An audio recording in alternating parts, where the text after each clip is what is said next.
저는 김민혁입니다. 올해 45이고요. 제 이야기를 들려드리려고 합니다.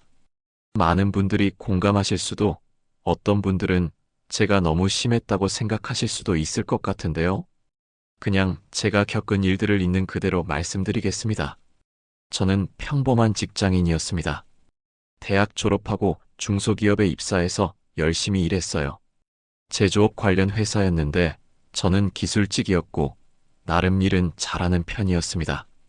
연봉이 어마어마하게 높진 않았지만 그래도 제 나이 또래 평균은 되는 수준이었고 뭐 그렇게 살았습니다. 그 회사에서 유라를 만났어요. 처음 본 순간부터 마음이 끌렸습니다. 유라는 격리부에서 일하고 있었는데 조용하고 차분한 성격이었어요. 점심시간에 우연히 같은 식당에서 마주치게 됐고 그때부터 조금씩 이야기를 나누기 시작했죠. 저기 혹시 이 근처에 커피 맛있는데 아세요? 제가 먼저 말을 걸었던 것 같아요. 유라는 수줍게 웃으며 대답했습니다. 아, 네. 회사 뒤쪽에 작은 카페가 하나 있는데 거기 괜찮아요. 같이 가실래요? 제가 커피 한 잔 사드릴게요. 그렇게 시작된 인연이었습니다. 우리는 자연스럽게 가까워졌고 6개월쯤 만났을 때 저는 유라에게 정식으로 사귀자고 고백했어요. 유라도 흔쾌히 받아들였고 우리는 연인이 되었습니다. 1년 정도 사귀었을 때쯤이었나요? 유라가 조심스럽게 말을 꺼냈어요.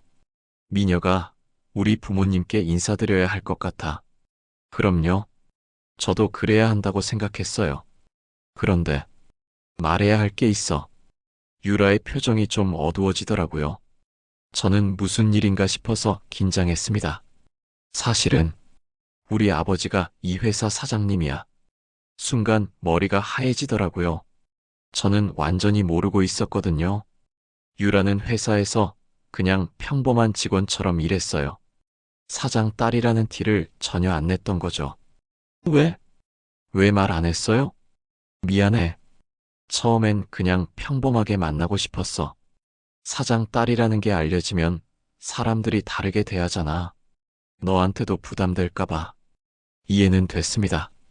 하지만 동시에 앞으로 어떻게 될지 막막하기도 했어요. 그래도 저는 유라를 사랑했고 이 정도로 포기할 수 없었습니다. 괜찮아요. 저는 유라 씨가 좋아서 만나는 거니까. 사장님 딸이든 뭐든 상관없어요. 유라는 제 손을 꼭 잡았습니다. 고마워. 정말 고마워. 그 후 유라의 부모님을 뵙게 됐는데 첫인상부터 좋지 않았습니다. 장인어른, 그러니까 회사 사장님은 저를 위아래로 훑어보시더니 이렇게 말씀하셨어요. 이 친구가 그 기술직에서 일한다는? 네, 아버지. 민혁이는 정말 실력도 좋고 성실해요. 유라가 제 편을 들어줬지만 장인어른의 표정은 여전히 굳어 있었습니다. 뭐, 나쁘진 않네. 그런데 우리 집안 수준을 생각하면 좀. 그 말을 듣는 순간 가슴이 철렁했어요. 장모님도 옆에서 한마디 거들었습니다. 그러게요.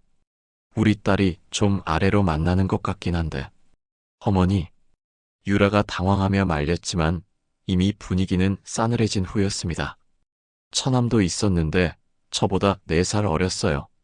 그 친구는 소파에 비스듬히 앉아서 저를 쳐다보더니 비웃듯이 말했죠. 누나, 진짜 괜찮아? 이런 평범한 사람이랑 결혼하려고? 동생아, 그런 말 하지 마. 에이, 농담이야. 형님, 기분 나쁘게 생각하지 마세요.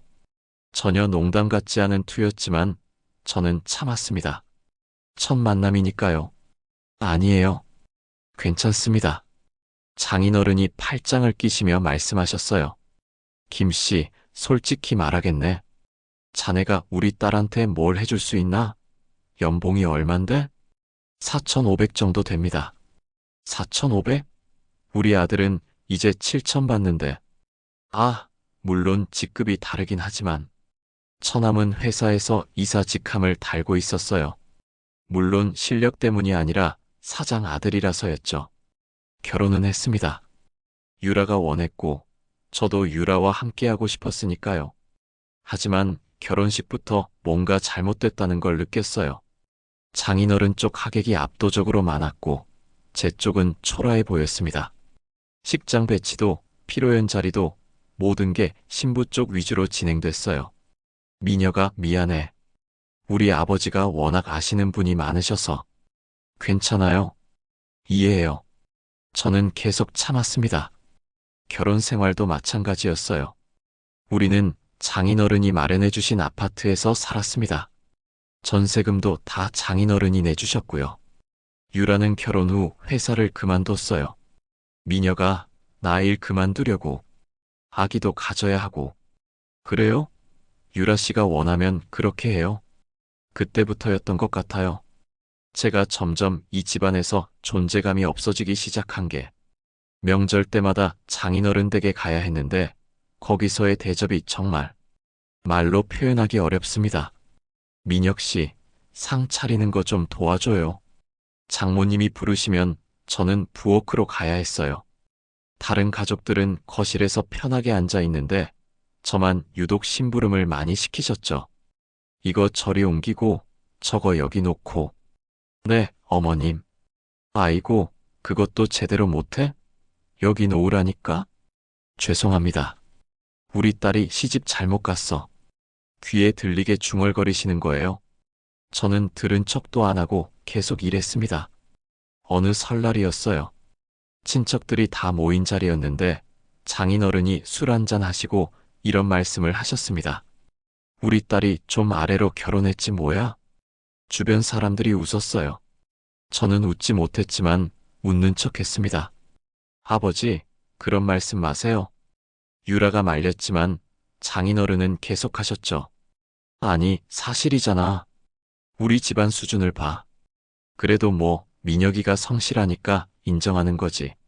성실하긴 한데 돈은 별로 못 벌잖아요. 처남이 거들었어요. 너는 뭐 잘나서 그러냐? 유라가 동생을 째려봤지만 처남은 아랑곳하지 않고 계속 말했습니다. 누나, 사실이잖아. 형님 연봉이 얼마인데? 4,500? 나는 7,000 받는다고. 내가 실력이 좋아서 받는 거니? 그래도 받는 건 받는 거지. 실제로 일하는 건 저보다 훨씬 적으면서 말이죠. 저는 주먹을 꽉 쥐었다가 폈습니다. 장모님도 한마디 거들었어요. 그러게. 민혁이가 좀 더 능력이 있었으면 좋았을 텐데. 엄마, 그런 말씀 하지 마세요. 왜?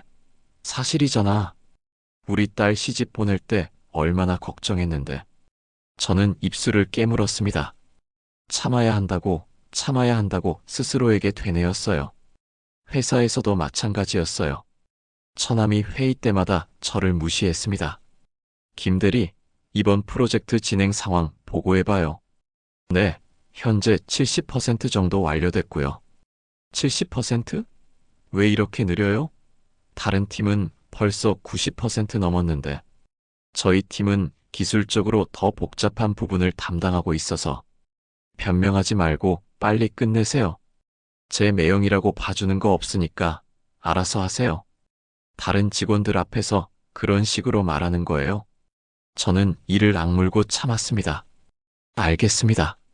그리고 이번 주말에 회사 행사 있는데 형님도 참석하시죠? 아, 물론 준비나 정리 같은 거 도와주셔야 할 거예요. 네. 매형이잖아요. 당연히 솔선수범해야죠. 결혼 3년차쯤 됐을 때 아이가 생겼어요. 딸이었습니다. 저는 정말 기뻤어요. 유라도 행복해했고요. 하지만 장인어른은 또 이런 말씀을 하시더라고요. 아들이면 좋았을 텐데. 뭐, 다음에 아들 낳으면 되지. 아버지, 요즘 시대에 그게 무슨 말씀이세요? 장모님도 아쉬운 표정을 지으셨어요. 그러게. 첫째는 아들이어야 하는데. 민혁 씨, 다음엔 아들 낳아야 해요?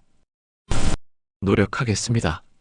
저는 말없이 딸을 안았습니다. 제 딸은 너무나 소중했어요. 아들이든 딸이든 상관없었습니다. 우리 딸, 아빠가 지켜줄게. 누구도 우리 딸 무시 못하게 할 거야. 하지만 시간이 갈수록 상황은 더 나빠졌습니다. 회사에서는 승진해서 번번이 밀렸어요. 제 실력이 부족해서가 아니었습니다. 오히려 저는 기술팀에서 가장 뛰어난 축에 속했죠. 하지만 처남이 인사에 개입했어요. 매형 승진? 아직 이르죠. 다른 사람들 눈치도 있고. 하지만 김 대리 실적이 전부는 아니잖아요. 회사 분위기도 생각해야죠. 사장 사위가 승진하면 다른 직원들이 뭐라고 하겠어요? 결국 저보다 후배들이 먼저 승진했습니다. 제가 가르쳐준 후배가 제 상사가 되는 걸 지켜봐야 했어요. 김 대리님, 죄송합니다. 제가 먼저 승진하게 돼서. 괜찮아요. 축하해요. 대리님이 훨씬 실력이 좋으신데. 됐어요. 신경 쓰지 마세요. 집에서도 점점 더 힘들어졌습니다. 장모님이 자주 우리 집에 오셨는데 올 때마다 이런저런 간섭을 하셨어요. 유라야, 집이 어떻게 이렇게 지저분해? 그래도 집은 깨끗해야지. 민혁이가 좀 도와줘. 남자가 집안일 안 도우면 어떡해? 네, 어머님. 그리고 이 가구들 좀 바꿔야겠어. 너무 싸구려 같아. 우리 손녀가 이런 집에서 자라면 되겠어? 어머니, 제가 산 건데. 내가 돈 줄 테니까 좀 괜찮은 거로 사. 사위가 돈을 못 버니까 내가 해줘야지. 모든 게 마음에 안 드셨나 봐요. 제가 선택한 건 다 문제였고 제 능력은 항상 부족했습니다. 우리 딸 고생시키지 마. 좀 더 돈 벌어와야지. 노력하겠습니다. 노력으로 되는 게 아니라 능력이 있어야 하는 거 아니야? 결혼 5년 차 어느 날 회식 자리였어요. 장인어른이 술 드시고 이런 말씀을 하셨습니다. 민혁이, 너 이 회사 다닐 수 있는 게 누구 덕분인 줄 알아? 죄송합니다. 내 딸 만난 게 너한테는 행운이야. 안 그랬으면 넌 평생 말단 기술자였을 거라고. 주변에 다른 직원들도 있었어요. 다들 민망해하며 고개를 숙였지만 아무도 말리지 않았습니다. 장인어른은 사장이었으니까요. 고맙게 생각해야 돼. 내가 아니었으면 넌 지금 이 자리에 없어. 감사합니다. 그래, 그렇게 알고 있어. 앞으로도 우리 딸한테 잘해야 돼. 알았지? 네. 저는 그날 새벽까지 술을 마셨습니다. 혼자서요. 공원 벤치에 앉아서 하늘을 보며 생각했어요. 이게 맞나? 이렇게 사는 게 맞나? 집에 들어갔을 때 유라가 깨어 있었어요. 어디 갔다 와? 걱정했잖아. 미안해요. 무슨 일 있어? 표정이 안 좋아. 저는 유라에게 말할 수 없었습니다. 아니, 말해도 소용없다는 걸 알았어요. 유라는 항상 이렇게 말했으니까요. 우리 아버지가 원래 그래. 나쁜 뜻은 없어. 엄마도 악의는 없으셔. 그냥 표현이 좀 그런 거야. 동생도 장난으로 한 말이야. 진심은 아니야. 계속 그렇게 둘러댔어요. 저는 점점 지쳐갔습니다. 결혼 6년 차, 큰 프로젝트가 하나 있었어요. 회사의 미래가 걸린 중요한 프로젝트였죠. 저는 기술 총괄을 맡았고 밤낮 없이 일했습니다. 석 달 동안 거의 집에도 못 들어갔어요. 미녀가, 너무 무리하지 마. 건강 챙겨. 괜찮아요. 이 프로젝트만 끝나면 돼요. 프로젝트는 성공했습니다. 대기업과의 계약도 따냈고 회사는 큰 이익을 봤어요. 저는 당연히 보상이 있을 거라고 생각했습니다. 하지만 포상식 날 상을 받은 건 처남이었어요. 이번 프로젝트의 성공은 우리 이 이사의 뛰어난 리더십 덕분입니다. 장인어른이 직접 상패를 수여하셨습니다. 처남은 웃으며 받았고 저는 구석에서 그걸 지켜봤어요. 회식 자리에서 처남이 제게 다가왔습니다. 형님, 수고 많았어요. 형님이 기술적으로 잘 뒷받침해줘서 성공한 거죠. 감사합니다. 근데 뭐 이런 건 제가 받는 게 맞잖아요? 형님은 직급도 낮고 회사 이미지상 이사가 받는 게 낫죠. 네, 그렇겠죠. 그래도 보너스는 좀 챙겨드릴게요. 뭐 많지는 않지만 결혼 7년 차, 저는 더는 견딜 수 없었습니다. 어느 날 유라에게 조용히 말했어요. 유라 씨, 우리 이혼해요. 유라는 깜짝 놀라며 저를 쳐다봤습니다. 갑자기 무슨 소리야? 왜? 더는 못 살겠어요. 당신 가족들 때문에. 무슨? 미녀가 우리 가족이 뭘 어쨌는데? 당신은 정말 모르나요? 7년 동안 제가 얼마나 무시당하고 살았는지. 그건 우리 아버지가 표현이 좀 그렇지만 표현의 문제가 아니에요. 저는 이 집안에서 사람 취급도 못 받고 있어요. 미녀가 그래도 당신 동생은 회사에서 저를 개무시하고 어머님은 저를 하인처럼 부리고 아버님은 대놓고 저를 깔봐요. 당신도 알면서 왜 못 본 척해요? 유라는 울기 시작했습니다. 미안해. 내가 잘못했어. 미안하다고 해결될 문제가 아니에요. 저는 더는 못 참아요. 그럼 어떻게? 우리 딸 양육권은 당신이 가지세요. 전 그냥 떠날게요. 미녀가 제발 한 번만 더 기회를 줘. 하지만 며칠 후 결정적인 일이 벌어졌어요. 장인어른 댁에서 가족 모임이 있었는데 거기서 장인어른이 이런 말씀을 하셨습니다. 민혁이 너 회사 그만두는 게 어때? 네? 아니, 내가 있으니까 다른 직원들이 눈치 보잖아. 사장 사위니까 특혜 받는다고 생각하고. 제가 특혜를 받았다고요? 오히려 더 차별받았는데? 그리고 솔직히 너 능력도 그렇고 우리 회사 수준에 안 맞아. 다른 데 가서 일하는 게 나을 것 같은데. 장모님도 거들었어요. 그러게요. 우리도 미안하지만 그게 나을 것 같아. 다른 직원들 생각도 해야 하고. 저는 유라를 봤습니다. 유라가 뭐라도 말해주길 바랐어요. 하지만 유라는 고개를 숙이고 있었습니다. 유라 씨. 미녀가 뭐라도 좀 말해줘요.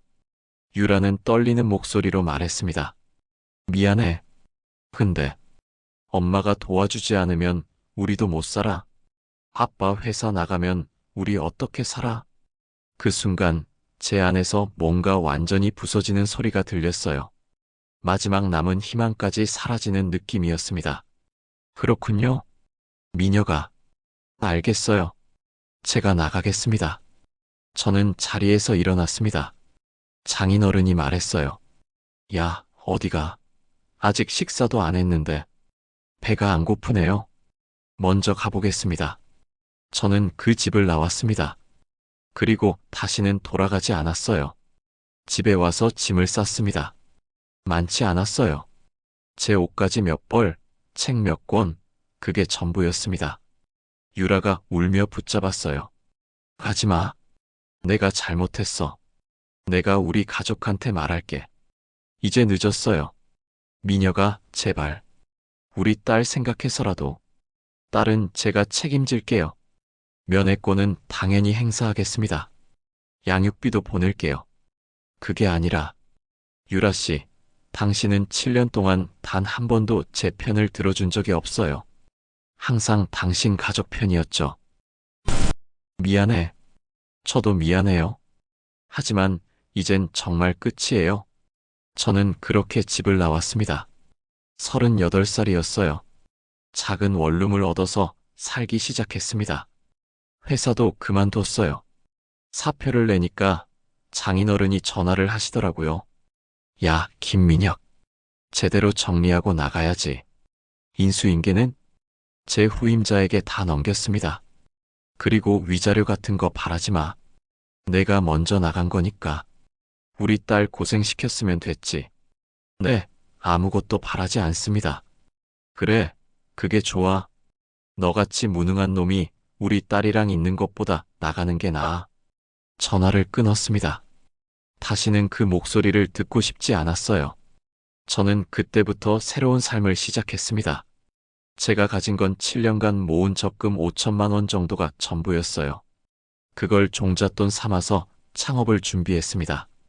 제가 7년 동안 회사에서 일하면서 배운 게 있었어요. 기술이었죠.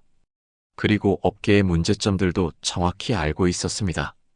저는 그 문제들을 해결할 수 있는 새로운 방식을 개발하기 시작했어요. 처음 1년은 정말 힘들었습니다. 원룸에서 혼자 연구하고 개발하는 게 쉽지 않았어요. 밥도 제대로 못 먹었고, 잠도 거의 못 잤습니다. 이게 맞나? 내가 지금 뭐 하는 거지? 의심이 들 때도 많았어요. 하지만 포기할 수 없었습니다. 이게 제가 다시 일어설 수 있는 유일한 방법이었으니까요. 김민혁, 넌 할 수 있어. 그 사람들한테 보여줘야 돼. 스스로를 다독이며 밤을 지새웠습니다. 1년 반쯤 지났을 때 첫 프로토타입이 완성됐습니다. 작은 제조업체들을 찾아다니며 제 제품을 소개했어요. 저희 솔루션을 사용하시면 생산 효율이 30%는 올라갑니다. 정말요? 근데 가격은? 기존 시스템의 절반 가격입니다. 오, 그 정도면? 한번 써볼까요? 근데 실적이 있어요? 아직 없습니다. 하지만 보증합니다.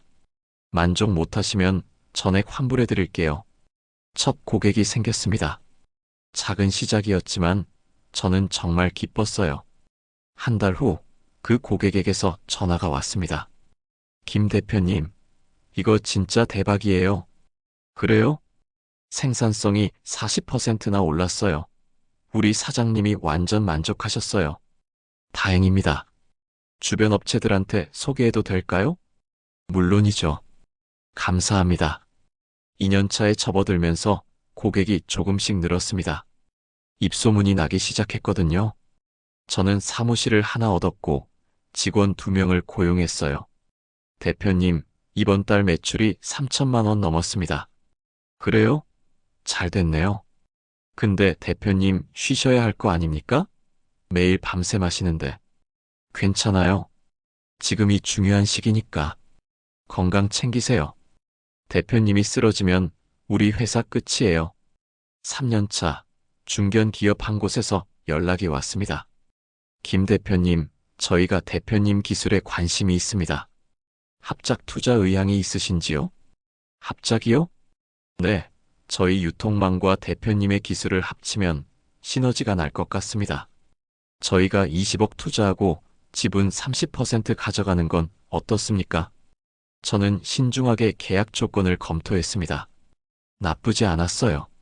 아니, 아주 좋았습니다. 좋습니다. 진행하시죠.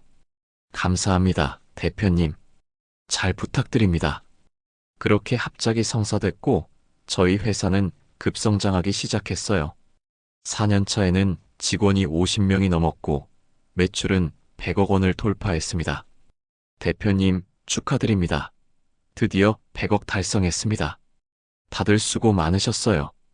보너스 넉넉히 챙겨드릴게요.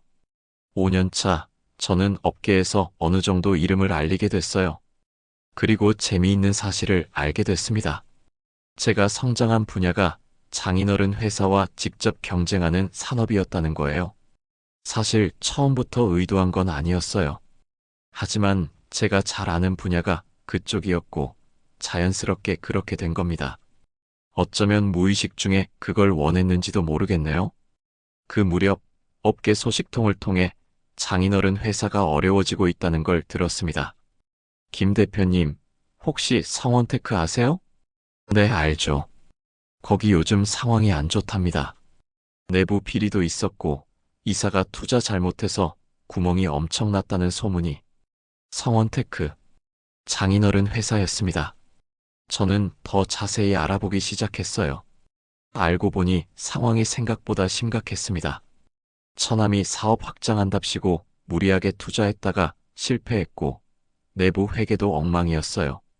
게다가 주력 제품의 경쟁력도 떨어지고 있었습니다.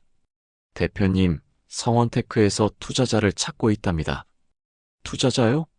네, 지분 30%를 매각한대요. 완전히 급하게 현금이 필요한 것 같습니다. 저는 생각했습니다. 이게 기회일까요? 알아봐 주세요. 조건이 괜찮으면 우리가 살 수도 있으니까. 네? 진짜요? 근데 성원테크는 상황이 안 좋은데. 괜찮아요. 제게는 다른 생각이 있습니다. 알겠습니다. 실사를 진행했습니다. 회사 내부를 샅샅이 조사했어요. 결과는 예상보다 더 나빴습니다. 대표님, 이 회사 완전히 망해가고 있습니다. 부채가 어마어마해요. 그렇군요.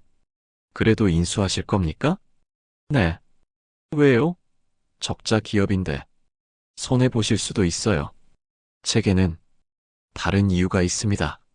저는 법인을 하나 새로 만들었어요. MH테크홀딩스라는 이름으로요. 그리고 그 법인 명의로 성원테크의 지분을 매입했습니다. 처음에는 30%만 샀어요. 하지만 몇 달 사이에 추가로 21%를 더 매입했습니다. 회사 상황이 계속 나빠지니까 주주들이 급하게 지분을 내놓더라고요. 결국 저는 51%의 지분을 확보했습니다. 경영권을 쥔 거죠. 그 과정에서 장인어른은 매입자가 누군지 몰랐습니다.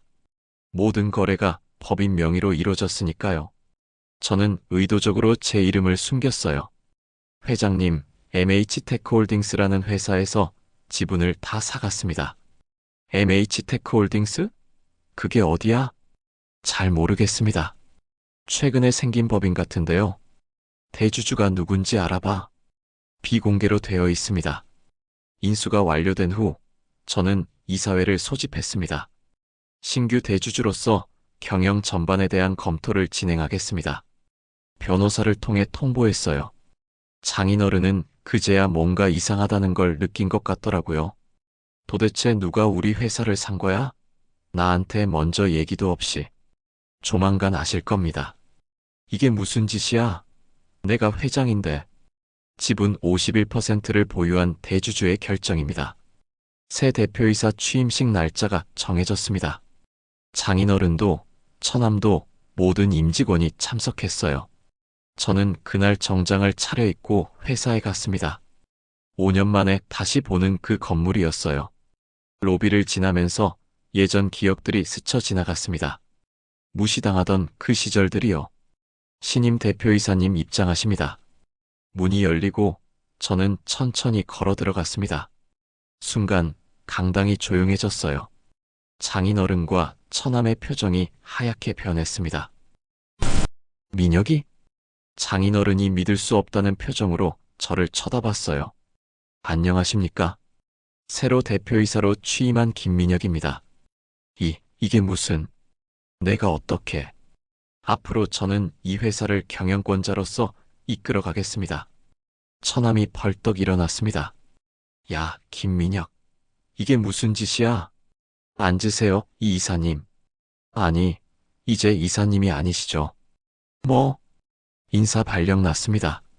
이사직 해임입니다. 뭐라고? 내가 감히. 너 진짜. 성과 부진과 회사 재산 손실에 대한 책임을 물어 해임 조치합니다. 법적으로 문제 없습니다. 오히려 배임 혐의로 고소할 수도 있지만 그건 나중에 생각하겠습니다. 장인어른이 다가왔습니다. 미녀가, 아니 김 대표. 이건 너무한 거 아닌가? 우리가 너한테 뭘 어쨌다고. 무엇이 너무합니까? 우리가 비록 너한테 잘못한 건 있어도 이렇게까지 할 필요가. 저는 사적인 감정으로 이런 결정을 내린 게 아닙니다. 순전히 경영상의 판단입니다. 경영상의 판단이라고? 거짓말하지 마. 이건 복수잖아. 복수라고 생각하신다면 할 수 없죠. 하지만 저는 이걸 사업이라고 생각합니다. 김민혁, 우리 딸은 어떡하고, 손녀는? 그건 사적인 문제입니다. 회사 경영과는 무관합니다. 저는 단상에 올라가 마이크를 잡았습니다. 임직원 여러분, 오늘부터 많은 것이 바뀔 겁니다. 하지만 두려워하지 마세요. 열심히 일하시는 분들은 정당하게 대우받게 될 겁니다. 앞으로는 가족이 아닌 직원으로 대하겠습니다. 능력에 따라 평가받게 될 겁니다. 박수가 터져 나왔습니다. 일부 직원들은 오히려 환영하는 눈치였어요.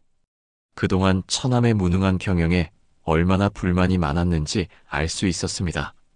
며칠 후 저는 본격적으로 구조조정을 시작했습니다. 처남은 이미 해고됐고 실적 없는 임원들도 정리했어요. 대표님, 정리 대상자 명단입니다. 이분들 모두 퇴직금은 법정대로 지급하세요. 우리가 법을 어길 필요는 없으니까요. 알겠습니다. 장인어른을 따로 불렀습니다. 회장님, 왜 부르셨나? 고문직을 제안하고 싶습니다. 고문? 네. 회장님의 경험과 인맥은 여전히 가치가 있습니다. 하지만 경영 일선에서는 물러나셔야 해요. 내가 이 회사를 35년 동안 일궈 왔는데 알고 있습니다. 하지만 지금은 새로운 방식이 필요합니다. 회장님의 경영 방식은 시대에 뒤떨어졌어요. 이게 다 복수냐? 내가 너한테 못되게 군 것 때문이냐? 저는 잠시 침묵했습니다. 복수라고 생각하신다면 할 수 없죠. 하지만 저는 이걸 사업이라고 생각합니다. 미녀가, 제발, 우리 잘못했어. 내가 너한테 사과할게. 이제부터는 경력으로만 판단하겠습니다. 가족이라고 해서 특혜를 주지도 차별하지도 않겠습니다. 그럼 고문직이라도 하게 해주는 거냐? 네. 월 300만 원 드리겠습니다. 경영에는 관여하지 마시고 필요할 때 자문만 해주시면 됩니다. 300. 내가 회장인데 회장님이 아니라 고문입니다. 싫으시면 그만두셔도 됩니다. 장인어른은 고개를 떨구었습니다. 알겠네. 한 달 후 회사는 완전히 달라져 있었습니다. 불필요한 인력은 정리됐고 유능한 사람들이 적재적소에 배치됐어요. 새로운 프로젝트도 시작했습니다. 대표님, 이번 분기 적자가 많이 줄었습니다. 구조조정 효과가 나타나고 있어요. 좋아요. 계속 이렇게 가면 내년에는 흑자 전환할 수 있을 겁니다. 대표님, 직원들 분위기도 많이 좋아졌습니다. 다들 열심히 일하고 있어요. 그게 정상이죠. 제대로 평가받으면 누구나 열심히 합니다. 어느 날 유라에게서 전화가 왔어요. 5년 만이었습니다. 미녀가, 무슨 일이세요? 우리 얘기 좀 할 수 있을까? 딸은 잘 있나요? 응, 잘 있어. 너 보고 싶어 해. 이번 주말에 보러 가겠습니다. 미녀가 미안해. 정말 미안해. 괜찮아요. 아빠가 요즘 많이 힘들어 하셔. 회사도 잃고 동생도 집에서 놀고 우리 집안이 완전히 망했어. 그건 제 책임이 아닙니다. 알아. 근데 너무한 거 아니야? 아빠가 평생 일궈온 회사를 이렇게 빼앗다니. 빼앗은 게 아니에요. 정당하게 인수한 겁니다. 그래도 우린 가족이었잖아. 유라 씨는 7년 동안 저를 가족으로 대우했나요? 미안해. 저도 미안해요. 하지만 이미 늦었어요. 전화를 끊었습니다. 가슴은 아팠지만 후회는 없었어요. 며칠 후 저는 성원테크의 간판을 바꿨습니다. MH그룹으로요. 대표님, 새 간판 디자인 나왔습니다. 좋네요. 이대로 진행하세요. MH가 무슨 뜻인가요? 민혁. 제 이름입니다. MH. 민혁의 이니셜이었어요. 새로운 시작을 의미했습니다. 새 간판이 달리는 날, 저는 멀리서 그걸 바라봤습니다. 감회가 남달랐어요. 드디어 해냈구나. 처가를 용서할 수 있을까요? 솔직히 모르겠습니다. 7년 동안 쌓인 상처가 그렇게 쉽게 아물 리 없으니까요. 하지만 복수가 목적은 아니었어요. 저는 그냥 제 가치를 증명하고 싶었습니다. 저도 할 수 있다는 걸 보여주고 싶었던 거죠. 지금 저는 2개의 회사를 경영하고 있습니다. 제가 만든 민혁테크와 인수한 MH그룹. 2 회사 모두 잘 되고 있어요. 직원은 200명이 넘고 연매출은 300억 원을 돌파했습니다. 업계에서도 인정받는 기업이 됐죠. 대표님, 올해 매출 목표 달성했습니다. 다들 수고 많으셨어요. 성과급 푸짐하게 챙겨드리겠습니다. 대표님 최고. 하지만 행복한가요? 글쎄요. 성공했다는 만족감은 있지만 여전히 공허함도 느낍니다. 딸을 일주일에 한 번씩 만나요? 이제 9살이 됐는데 제법 컸더라고요. 아빠, 나 아빠 회사 자랑했어. 그래? 뭐라고? 우리 아빠가 사장님이래. 친구들이 부러워했어. 아빠, 진짜 멋있어. 그래? 우리 딸이 자랑스러워한다니 아빠가 더 기뻐. 아빠, 엄마랑 다시 안 살아? 미안해. 아빠가 엄마랑은 다시 못 살 것 같아. 왜? 엄마가 아빠 보고 싶대. 아빠도 엄마 좋아하는데. 복잡한 거야. 딸의 웃는 얼굴을 보면 모든 게 의미 있다는 생각이 듭니다. 복수가 끝났을까요? 아니, 이건 복수가 아니었습니다. 그저 제 인생을 되찾은 것뿐이에요. 가족이었기에 참았습니다. 7년이라는 시간 동안요. 하지만 이제 그 관계는 끝났어요. 저는 더 이상 누군가의 사위가 아닙니다. 무시당하던 그 사람도 아니고요. 저는 김민혁 MH그룹의 대표이사입니다. 간혹 생각해요. 만약 유라가 그때 제 편을 들어줬다면 어땠을까? 만약 장인어른이 저를 인정해줬다면? 하지만 그런 가정은 의미 없습니다. 일어나지 않은 일이니까요. 오히려 그 모든 무시와 멸시가 저를 여기까지 오게 했는지도 모릅니다. 아이러니하죠. 저를 깔보던 사람들이 결국 제게 동기부여를 해준 셈이니까요. 회사는 계속 성장하고 있어요. 그리고 저도 함께 성장하고 있습니다. 가끔 밤에 혼자 있으면 지난 일들이 떠오릅니다. 무시당하던 그 순간들, 참았던 그 시간들. 하지만 이제는 아프지 않아요. 그냥 제 인생의 한 부분이었을 뿐입니다. 제가 이 이야기를 하는 이유는 뭘까요? 자랑하려는 건 아닙니다. 그냥 비슷한 상황에 있는 분들에게 말하고 싶어요. 참는 게 미덕은 아닙니다. 무시당하면서 사는 게 정상이 아니에요. 가족이라는 이름으로 모든 걸 감내할 필요는 없습니다. 때로는 떠나는 게 답입니다. 그리고 스스로를 증명하는 거예요. 그게 제가 선택한 길이었고 후회하지 않습니다. 물론 쉽지 않았어요. 5년이라는 시간 동안 정말 힘들었습니다. 포기하고 싶은 순간도 많았고 이게 맞나 싶을 때도 있었어요. 하지만 저는 해냈습니다. 그리고 여러분도 할 수 있어요. 지금 이 이야기를 듣고 계신 분들 중에 혹시 저와 비슷한 상황에 계신 분이 있다면 용기를 내시길 바랍니다. 당신의 가치를 스스로 증명하세요. 가족이라는 이름으로 당신을 무시하는 사람들에게 굴복하지 마세요. 당신은 그들이 생각하는 것보다 훨씬 더 가치 있는 사람입니다. 마지막으로 하고 싶은 말이 있어요. 진짜 복수는 성공입니다. 당신을 무시했던 사람들 앞에서 떳떳하게 설 수 있을 때 그게 진짜 복수예요. 저는 이제 아무도 저를 무시하지 못합니다. 왜냐하면 제가 스스로를 증명했으니까요. 여러분도 할 수 있습니다. 믿으세요. 가족이었기에 참았다. 하지만 이제 그 관계는 끝났다. 이상 제 이야기였습니다. 들어주셔서 감사합니다.